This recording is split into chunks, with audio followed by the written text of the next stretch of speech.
Welcome, everybody, to another episode of Strife's Sanctum podcast. My name is Citizen Strife, and I'm back again with the spring lineup of shows. Some I've finished, some I haven't, some I've dropped, some I've stuck with, and all that jazz. So the usual rules apply. Dubbed only, so I might be an episode or two behind, depending on when the show debuts. And if I am, then I am. If I'm not, I'm not. There are also going to be spoilers because I like to kind of give my thoughts on things and what are things going on here and the main kind of cruxes of where the things might go and things I might be surprised by or not so surprised by. And anything that I had dropped, they've dropped by the wayside or something maybe finished early season, that's good too. But again, this is a spoiler warning for anybody watching this out of the box. This is like 6 to 8 episodes into a show right now, depending on how it debuted. So bear that in mind. You might hear stuff that's out of order for you if you haven't checked it. But we'll start, as usual, with Apothecary Diaries, Season 2. So last I'd seen, Mao was helping out Lishu with a problem and figuring out that Gyoko was pregnant and had some issues with pregnancy and brought her dad in to the palace to help, only for that to kind of not backfire, but Mao was off doing her own thing while that was going on, only to get kidnapped by other characters that have come back. Like, was it Sweet? I think it's Sweet. I forget how they say it. The lady who was revived, so to speak. She was buried, and then she revived. But it turns out Shisui, who's been kind of this, servant girl / more important than she looks character. She is. And I was kind of surprised. I actually wasn't expecting, because the show can bring back things 4 or 5 episodes or 10 or 12 episodes back and recalls things and does it really quickly and really well. They just give Mao the thought, or they give Jinchi or somebody else the thought, and they go, oh, remember that time that we did the thing? We're bringing it back up again. The tone of the end of last season was a lot of small little instances turning into a big conspiracy, coincidence and conspiracy sort of thing. So how many little small coincidences turn into a real actual problem? And that was really what this was. Mao found out a thing about characters that we didn't even think about at the time, brought it into view for this season, and then people are being brought back. And now she's kidnapped and brought to this new village. It's kind of weird, but we're going with it. And Jinchi has obviously just kind of like, what are we doing here? How are we doing this? Is she a friend? Is she not? They even bring back Lakan, of all things, from more of a jokey segment than anything else. But they also introduce and have Shisho. God damn it! A lot of these names sound the same. Old dude, Lowland's daughter. The super important lady who doesn't speak. Who is supposedly important because he's important, that shit. He finally gets that voice. He finally talks. He finally has a, I'm just a bureaucrat and I'm a scummy official that tries to sound nice, but I'm totally evil. Trust me, sort of vibe to him, which makes sense in this kind of show. And I was pleasantly surprised that Mama was treated as well as she was, given the circumstances, given that she got caught with her hand in a cookie jar and might get killed someday. I was kind of surprised that they went this route and said, it could be worse. I just got taken somewhere. I got taken to a town. Okay, I wasn't sold off anywhere. Okay, it's better than the last time, I guess. I got fucking stuck in a rear palace now. So there's still like 5 or 6 episodes left. Actually, maybe 7 or 8. So there's still a lot they could do. And they're bringing back things with the special envoys. Again, this show is so good at kind of layering on plot points, but bringing them back to the fold. And man, this just continues to be such good stuff.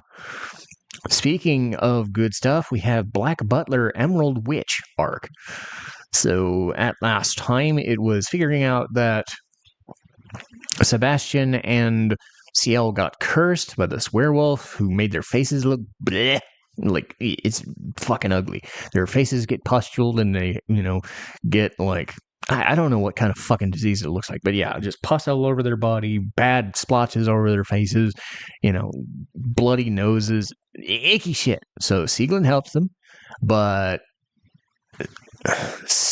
Ciel just kind of gets really messed up in the head. He gets like this weird blindness that is kind of a mental block rather than physical, and he just kind of reverts back to where he was. And the show has shown off a lot of backstory in a very, very mean-spirited way, because this show has always had a veneer of like very gross and brutal stuff going on, but in the sense of its jovial, jokey anime of dumb shit. The more recent shows, like the public school arc and this, specifically like this, is more attuned to, say, that second season, the Alois Trancy season that was non-canon. Not to that degree. No, not to that severe degree. But man, they show off scenes of people getting shot, people getting maimed, just the weird fucking vibe that they go for. It is definitely dark shit. And it's always kind of veered in that sense. But I'm kind of glad that this show is willing to go there, despite being a comedy at heart. So it's veered away from pure comedy for comedy's sake and taken these characters, when they need to, into a much more like, all right, we're not fucking around kind of direction. So in exchange for keeping Ciel from getting hurt in his state, Sieglin has said, well, I'll have Sebastian serve me. And it leads to a lot of weird sight gags with, Wolfram and Sebastian being completely opposites. Sebastian doing everything right. Sieglin loving every second of it because he's learning everything, being a little mischievous scamp. I keep thinking that she's doing something evil, but maybe Wolfram is, and now there's like a cliffhanger about this thing in the basement that could be bad, and it's like, I'm waiting for, just like the public school arc, to have everything just, somebody's playing somebody for a fool and we don't know who. And then maybe everybody was just innocent all along and it's just nothing's there. Because it could just be something about the house itself. But I get the feeling that there's somebody's playing somebody for a fool, and I don't know if it's the 11-year-old witch, or if it's the crazy butler dude, or if it's the werewolves in the house. I don't fucking know. But I do like the setup, because there's more to the show than meets the eye, and the longer this thing has gone, it's been going on for about 15, 20 years at this point, it looks different, it feels different, it's willing to try things, and it is assured in the way it presents itself. Let's see. Next is Unaware Atelier Meister. Same shit, different day, but in a good way. I have long since accepted that this is the junk food stuff, and it works just fine. This one's weird because the episode last week was, okay, we need to do a thing in this other village to stop this water thing. So they do the thing, and Yulisha says, okay, we'll take care of your water problem. Kurt takes care of it in 5 seconds as they're walking past, because of course they are.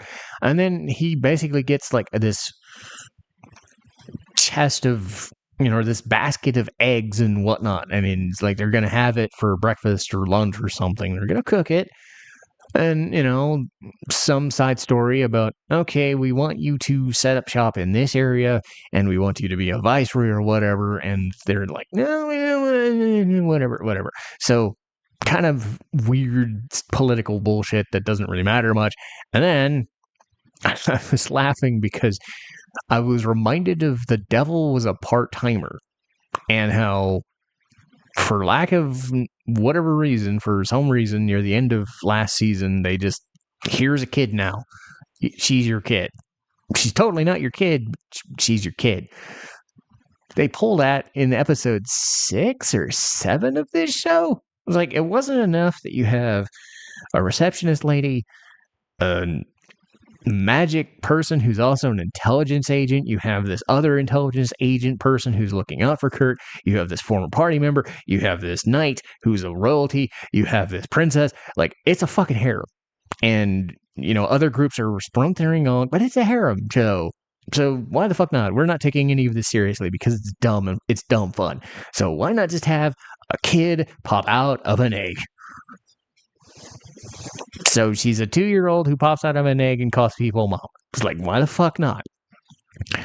And does it make any sense? No. Does anything make sense in this show? No. Do I like it? Yes. I don't know why. It's just good enough for me to hate it. Or bad enough for me to not like it, but good enough for me to go, you know what? I love these characters for whatever dumb thing they're doing, because I know it's going to get resolved in about 5 fucking seconds. If they're not going to take anything seriously, then I'm just going to be along for the ride because I like the dumb. I like the dumb because I get enough of the intense stuff for a lot of the other shit I'm watching in this season. Speaking of dumb fun, I got done watching Devil May Cry 2025, and as much as I liked it, I also didn't. And I think I liked it for reasons that other people didn't like it, and then I didn't like it for other reasons that people did like it. A lot has been made about how Lady has acted, and to be honest, I think this is more about her than it is about Dante, because people know who Dante is. He's a fucking demon-hunting, half-breed demon guy with quips. Like, he does his thing. This is about Lady, and it's both good and bad. I think a lot of people just hate the fact that she has like no charisma and is just very fucking stern, badass lady with no, her biggest issue for me is that she just doesn't let loose, and she doesn't let her guard down like ever. And she's really getting stuck in this. And I know there's going to be another season in there, but it's like, we know this guy's a bad guy. We know this guy's setting you up, but he's totally there. The good parts of her story are her allegiance to her job and her life and her upbringing of being very dark and shit has turned her into this uncaring, unfeeling, just, unsympathetic person for a reason. I think that's why people don't like her, but at the same time, there's a reason why she's like that, but it goes too far into she's gullible when it comes to, okay, this vice president dude, he's a totally an evil shit. So I'll just stab Dante with a fucking drug thing again and take him in, because why the fuck not? She doesn't, am I expecting them to fall for each other? Because of course they probably are. They haven't introduced anybody else yet, so it's not a harem show. It's not a love triangle yet. So, Dante's pushing the right buttons, but she's just like, nah, fuck you. You're a fucking asshole. The other issues I would say would be an ambulance coming by. Give me one sec. There we go. So the ambulance went by, and there we go. So the ambulance went by because there's a bunch of fucking demons everywhere. Some other thing that I said I hated, and I still do, was the insistence on the 90s and 2000s rock cheese, like the butt rock and the nu metal. The Evanescence thing is great. The best thing in this show, if you're going to watch anything about the show, you're going to watch the Lady and the White Rabbits, episode long, episode 6. You watch that. They pulled the Dawn to Dawn episode 7 thing, where they just shut up and they don't talk, and the ambulance is coming by again. God damn it. I'm waiting for it to go away. I'm sorry. Why is it whenever I try to do a podcast, an ambulance comes by? I hate living in a city. At least I don't live near a fucking airport. And it's getting closer. God damn it. You might hear it. Actually, it might be a fire truck. It's 6 o'clock in the morning. What the fuck? There. We done? Good. Anyway, it's like I'm trying to explain. Episode 6 in this show is equivalent to Dawn to Dawn episode 7 of Dawn to Dawn. I had issues with Dawn to Dawn being way too jokey and dumb, and the absurd nature of it. In a show like Devil May Cry, I expect it. I expect the absurdity. And that's because the franchise itself doesn't take itself seriously. So when you have an episode like 6, which, God fucking damn it, and you guys might not even hear it. You guys might not even hear it, but I hear it, and it's just bugging the hell out of me. What? Fuck. Anyway, I'll talk over it. Fuck this. This is 3 times in a row. Fuck this. I'll talk over it. So, Lady has this thing where she's an orphan, she's dealing with her problems, and, getting passed around and doesn't really know what the hell's going on. This other dude has been transported to this shitty other half of the world that's poisoned and shit. This is the demon realm. And they're kind of 2 sides of the same coin. The dude flies out of the portal only to get suckered in by Darkholm, because Lady, who's pretty much been dealing with her shit for so long, has become this hardened, badass military lady. So why not? Special ops lady shoots things and gets rid of them. So the dude has a fucking hard on to get rid of all of them out of evilness, of course. But the way they present it, with just nothing but backing music, and again the Evanescence song that you might have seen online, whatnot. It's called Afterlife. It's good. The sequences there really help balance the show out, because a lot of the song cheese I said before was kind of dumb. Like, they would put in Rage Against the Machine, they would put in Papa Roach, they would put in Limp Bizkit. It seemed forced. Like, I know that's the tone they were going for, but it's like when a movie tries to put in licensed music. Just make your own fucking music. If you're gonna do a montage, I think what sucks with this one is I'm not used to shows like this doing that. I'm used to movies doing this. And because this was made in South Korea, not necessarily Japan, I don't know how the rules apply there. But again, it would be like an anime trying to put in fucking Britney Spears or Hello Kitty or something. I don't fucking know. Right. It just... Britney Spears or Christina Aguilera, it wouldn't fucking make sense. So why does Papa Roach and shit make sense? Because it's Devil May Cry. We can get away with it. So it would be easier if the guy running up the stairs didn't go, man, that guy's got good taste in music. Like, ha, ha, ha, ha, and fuck, whatever. Just make your own music. Anyway, so you know what you're getting.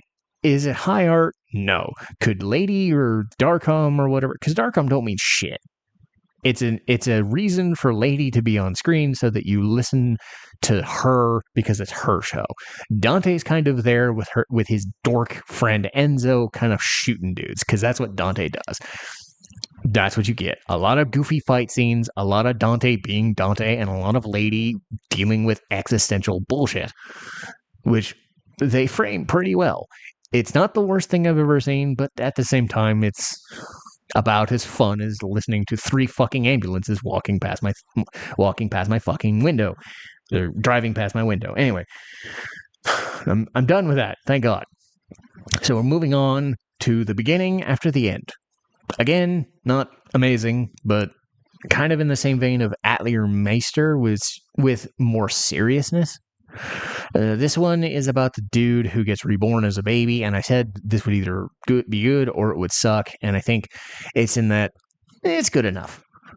I think it's gonna stay. I think it's gonna stay because you've got this new character, Tessia, who, lo and behold, she's an elven princess. Ooh, special. But then you have her grandfather and whatnot. You're trying to deal with him as this 5 or 10-year-old boy, 5 or 6-year-old boy, or however old he is at this point, being good enough to, fight back bandits and basically kill them.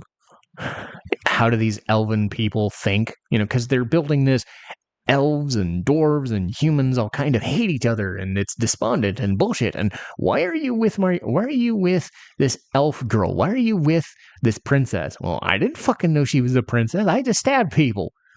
So he's there now. But they've had this this subplot of him having this heart thing going on, or this pain going on.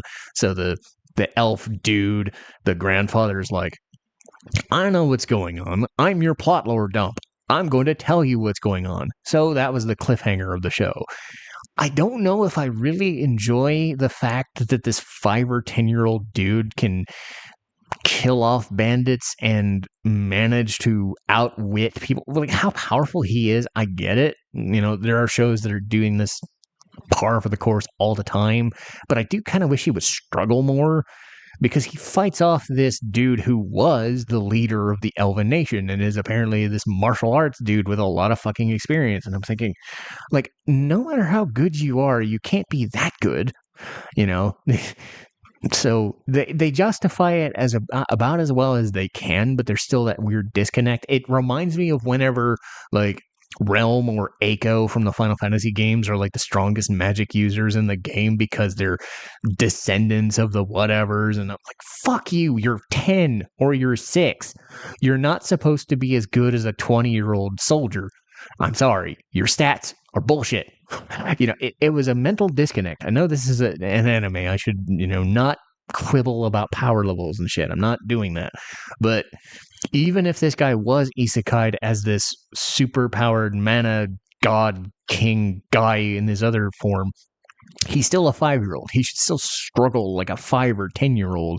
And then maybe when he's 15, the age of JRPG ascendance, okay, maybe then you can fight Satan on even playing field. That's fine. The power of friendship tells me you can, So I just, I know it's a dump truck.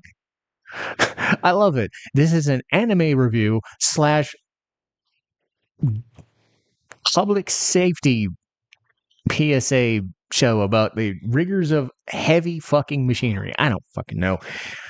Anyway, let's see. Gorilla. Oh, wait, no. This is Kowloon Romance. Kowloon Romance. Of the things that I've watched, Kowloon Generic Romance is probably the best new show. And the mystery keeps getting better, keeps getting deeper. You start having these, like, weird things where they're trying to allude to who the old girl was. The dead, was she dead? Did she exist? What was the other dude's response? You don't really know. Kujirai, like, you know that she's the second one, and they've mentioned Kujirai B and Kujirai A. What is Kudo's involvement? So they've been peeling back the layers. They keep speculating: is it a clone? Is it a thing? Is it a fake? Is it a whatever? The friend, the seamstress lady, comes over and says, "So what if you're fake? So what if you're not the same girl? You can still sparkle on your own. Look at this, like, cubic zirconia. They are fake diamonds, but they sparkle all their own. You can live your own life. You don't have to be beholden to this memory of this lady whose memories you sort of have and sort of don't."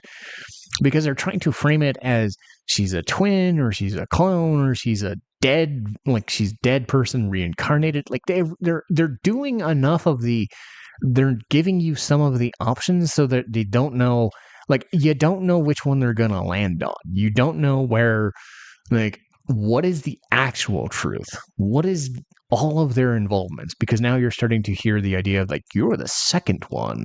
Like, the second what?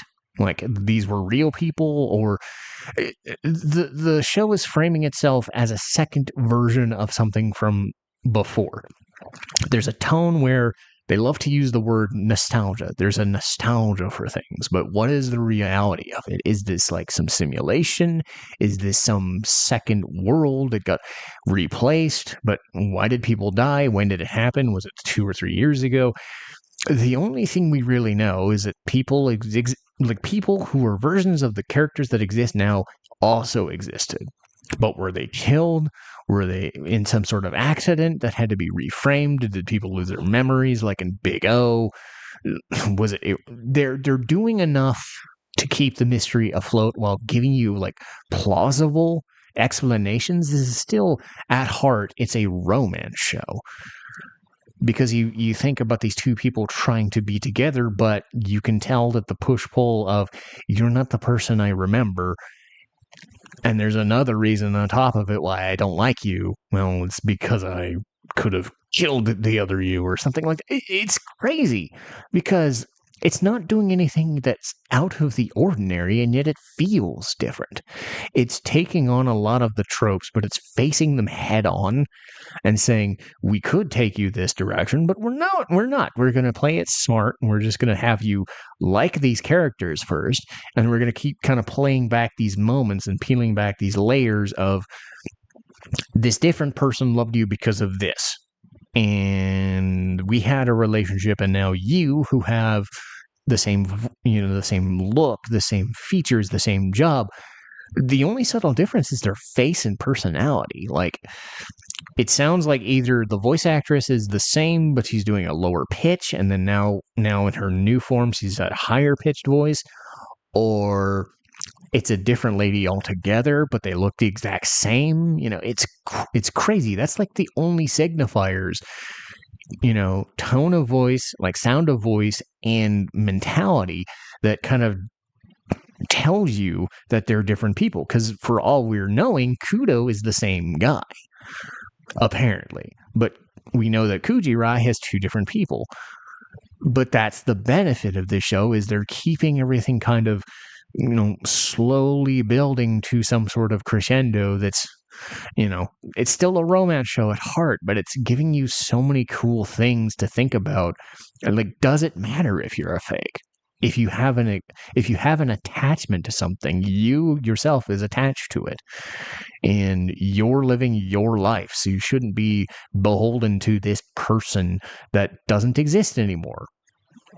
So, Kowloon generic romance is great. Another in the kind of jokey sides, this will be the last one. This is in the same vein as, not Kowloon, but I would say an Atelier Meister would be Gorilla God's go-to girl.